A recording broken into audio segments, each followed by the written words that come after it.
परवाना असतानाही माध्यम प्रतिनिधींना वार्तांकन करण्यास पोलीस कर्मचाऱ्यांचा नकार। पाहूया सविस्तर बातमी। राज्यातील लोकसभेच्या शेवटच्या टप्प्यातील मतदान आज पार पडतंय। देशात 94 तर राज्यात 13 मतदारसंघांसाठी मतदान सुरू आहे। नाशिकमध्ये सकाळी 9 वाजेपर्यंत एकूण 6.45% मतदान झाले। शिवसेना शिंदे गटाचे उमेदवार हेमंत गोडसे यांनी कुटुंबासह विहितगाव येथे आपला मतदानाचा हक्क बजावला।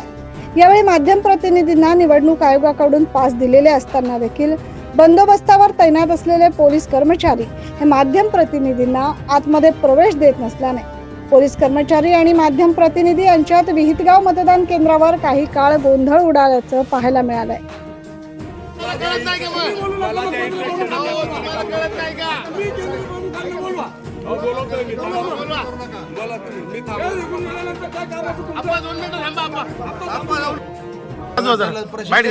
पण राज्यभरात अशा पद्धतीने कुठंच अडवणूक होत नाहीये। प्रसार माध्यमाच्या प्रतिनिधींना कॅमेऱ्यात शूट्स घेऊ देत आहेत। मला असं वाटतं का मी तेच सांगितलं का हे चुकीचं आहे आणि निश्चित अशा म्हणजे असं इतका वेळ वाया घालवणं कोणाचा उमेदवार असेल किंवा मतदार असतील ह्यांना अडचणीचा भाग या ठिकाणी त्रास सहन करावा लागतो। आपली काय मागणी असणार आहे आप्पा? आपली काय मागणी? निश्चित आपण तक्रार करणार यांची।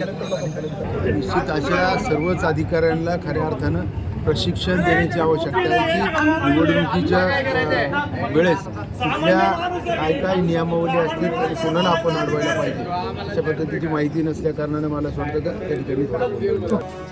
यावेळी पोलीस कर्मचाऱ्यांकडून पोलीस अधिकाऱ्यांना कॉल करण्याचा केविलवाणा प्रकार करत उडवाउडवीची उत्तरे देऊन वेळ मारून नेली जात असल्याचं निदर्शनास आलंय।